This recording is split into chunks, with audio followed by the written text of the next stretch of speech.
Afurika mu bihe bitandukanye, ibihe binini cyane kandi mu bihe byinshi yagize ubwami bugari, ubwami bunini mu gihe kirekire, mu gihe cy'ibinyagihumbi byinshi cyane. Yego. Mbere y'uko Alexandre arwana, Alexandre ubundi nyine nk'uko twumva ngo isi ni Amerika cyangwa ni Uburayi, yenda ubwo biri guhinduka ko hari kuzamo n'izindi mbaraga, ariko icyo gihe nyine ubwo kwabaga ari ugutera Afurika kugira ngo baboneke abanyambaraga yabaga ari we mukonkira. Mu bihe byinshi hari ubwami bwiswe Alkebrani, hari ubwiswe Ethiopia, hari ubwiswe Misiri, hari ubwiswe u Rwanda, hari ubwiswe Timbuktu, hari ubwiswe Carthage, hari ubwiswe Songhai. Ni bwinshi bo bwasimburanye mu gihe kinini. Abami babayeho mu gihe kinini cyane. Tugiye kureba rero kuko ibyo bintu byose buri ibintu byo kwihuza bigendana no kwemera, bigendana n'imyemerere, bigendana n'imyizerere. Uyu munsi turashaka kureba ku idini y'abanya-Ethiopia, Orthodox Tewahedo Church y'abanya-Ethiopian. N'ubu ngubu muri Ethiopia, mu gihugu cya Ethiopia iracyahari, yo yagumye yishinga imizi. Rero iyi Bibiliya turi kugenderaho ubu, nibo bayikoreshaga, bari bayifite, no mu Misiri barayikoresheje, no mu Rwanda barayikoresheje kuko ari naho yandikiwe.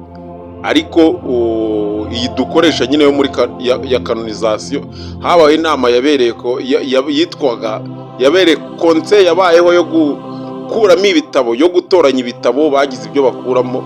Iyo turebye muri Bibiliya nyine izera, cyangwa iyi yari ifite 36, Bibiliya ntagatifu igira 71, ariko iyi toro rya Tewahedo ifite ibirenga 81. Singo rero tugiye kureba amateka y'idini n'amateka ya Bibiliya n'amateka y'ubwo bwami.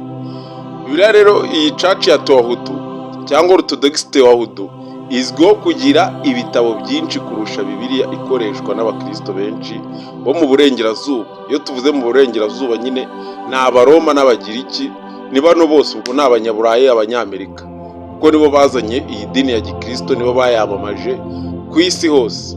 Ifite ibitabo birenga 81. Harimo ibyanditswe bisanzwe bizwi, Isezerano rya Kera n'Irishya nk'uko bisanzwe n'ubundi, ariko ikongera ibitabo byakuwemo ahandi, Deuterocanonization, Apocrypha. Ibintu byo gukoramo ibi bitabo ni uko izi nama zizwe. Ibyo ivuga kuri Yesu mu byanditswe bisanzwe, ivuga Yesu nk'uko biri mu byanditswe by'Isezerano Rishya byose, Matayo, Mariko, Luka, Yohana, byakozwe n'intumwa n'ibindi. Yerekana Yesu ari umwana w'Imana, umucunguzi w'ubwami uzagaruka. Mu bitabo byihariye bafite igitabo cya Enoki wa mbere, abanya-Ethiopia baracyagifite. Mu byanditswe byera hagaragaramo umugabo witwa umwana w'umuntu ugaragazwa nk'umucamanza w'isi, ushushanya Yesu Kristo mbere y'uko avuka mu isi. Igitabo cya Jubile nacyo kiri mu byanditswe byabo, kigaragaza amategeko n'andi mabwiriza yerekana umuco n'imigenzo Yesu yakuriyemo. Igitabo cya Mezumuri Dawudi, Zaburi ya Dawidi, byiyongeraho hari izindi zaburi zigaragaza ibyerekeye umwami uzaza, bigaragaza Yesu nk'ukwiye icyubahiro cyose. Kufari, Kitabu c'Abami, igitabo cy'abami, guhuza ubwami bwa Dawidi n'ubwoko bw'abanya-Ethiopia, bikagaragaza ko Yesu ari wo muhererezi nyakuri w'ubwami bwa Dawidi. Icyo bitandukaniyeho n'abandi, sibyo mu myemerere yabo, Yesu ni Imana n'umuntu mu bumwe butandukanye. Tewahedo egare ubumwe, sibyo iyo myizerere cyangwa Orthodox y'Abayahudi, iryo dini ryabo. Bivuze ko badashyigikira kubikora ibice bibiri bitandukanye, nka bamwe bavuga ubumuntu n'ubumana byigenga. Singo bahereza cyane ku Mariya, bahereza cyane kuri Mariya umubyeyi wa Yesu, bakamwita Theotokos, nyina w'Imana. Bashyira imbaraga ku kubaho kwa Yesu nk'umucunguzi uhoraho, ndetse mu masakaramentu yabo bakemera ko Yesu apresente mu Ukristiya, isakaramento ryo gusangira umubiri n'amaraso. Singo ariko iriya y'Abaroma nyine urabona baragenekereje, bazanye ibintu byo kugenekereza kwinshi cyane. Mariya nyine kuko ari nyina w'Imana, bavuga ko nawe yagiye mu ijuru adapfuye, ariko bashaka ibimenyetso birabura. Impamvu ari ingenzi kuba bafite ibitabo nka Enoki bituma bafite ishusho yihariye kuri Yesu, ko bahora bamwibona nk'umwana w'umuntu waciriwe iteka mu ijuru kera mbere y'iremwa ry'isi. Ibi bibahuza n'umuco wabo w'ikirenga, aho Etiyopiya ifatwa nk'ubutaka bw'Imana kuko bayumvaga ari igihugu Yesu yagombaga gucunguramo abantu. Ahari biragenda bisobanuka cyangwa bizagenda bisobanuka niba utarabyumva neza. Uko wegera imbere uzajya ugenda usobanukirwa wumva neza ibyo ari byo, sibyo? Reka nguhe ingero zivuye mu igitabo cya mbere cya Enoki, kimwe mu bitabo bikomeye cyane muri Bibiliya y'Abanya-Etiyopiya, aho havugwa umwana w'umuntu. Enoki 48 umurongo wa 2 kugeza 6 haravuga ngo mbere y'uko izuba n'inyenyeri ziremwa, umwana w'umuntu yatoranyijwe, izina rye ryavuzwe imbere y'Imana y'ibihe byose. Azaba umucyo w'amahanga, agasindagiza intore z'Imana. Abera bazacungurwa kubera we, abanyabyaha bazamwanga, ariko abamutegereje bazabona agakiza ke.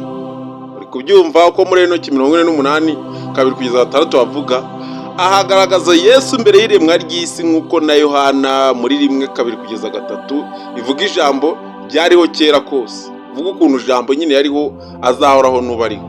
Enoki 62 1 kugeza 2 umwami w'ibyaremwe byose azicara ku ntebe ye y'ubwami, umwana w'umuntu azicara iburyo bwe, kandi iminyago y'abanyabyaha izamushyikirizwa. Abami n'abatware b'isi bazamutinya, bazanyunyuzwa n'umutima kuko bazabona icyubahiro cye. Ibyo bisa cyane na Matayo 25:31 kugeza 3:2, aho Yesu avuga kuza kwe kwa kabiri igihe azacira abantu urubanza nk'umwami. Yego, Enoki 69 26 kugeza 29 umwana w'umuntu azahabwa intebe y'ubutware, intebe yo gucira abantu bose urubanza. Abanyabyaha bazakurwaho mu isi, kandi intore z'Imana zizabaho iteka ryose. Muri kubyumva? Ibi bihuje n'ibyahishuwe 20:11 kugeza 15, aho Yesu ari we uzacira bose urubanza ku munsi w'imperuka. Icyo bivuze, ibi ni byo kwiga no kuzirika. Mu gitabo cya Enoki, umwana w'umuntu si undi muntu usanzwe, ahubwo ni watoranyijwe n'Imana mbere y'iremwa ry'isi, sibyo? Ucira isi yose urubanza, ucungura intore z'Imana, azagaragara mu cyubahiro cy'Imana. Ibi byose Abanya-Etiyopiya babihuza na Yesu Kristo, bityo Enoki akaboneka nk'uwahanuye ibyerekeye Yesu imyaka 1000 mbere. Birasobanutse rero, Yesu hano tuvuga, Yesu batubwira ni Yesu wabayeho na mbere y'iremwa ry'isi, ntabwo ari Yesu wavuye mu nda ya Mariya, Yesu wabyawe na Yosefu, Yesu wavukiye mu rugo rwa Yosefu. Ni Yesu nyine, umwana n'Imana, uwo bavuga wahoranye n'Imana mu byaremwe byose byaremwe ahari, nta na kimwe bavuga ko kitaremwe nawe kuko yari ari kumwe na se. Murakoze rero. Hano ni ku giti cy'ubwenge, hano ni kuri iubaka TV, nk'ibisanzwe ni Caca Kongwe. Murakoze.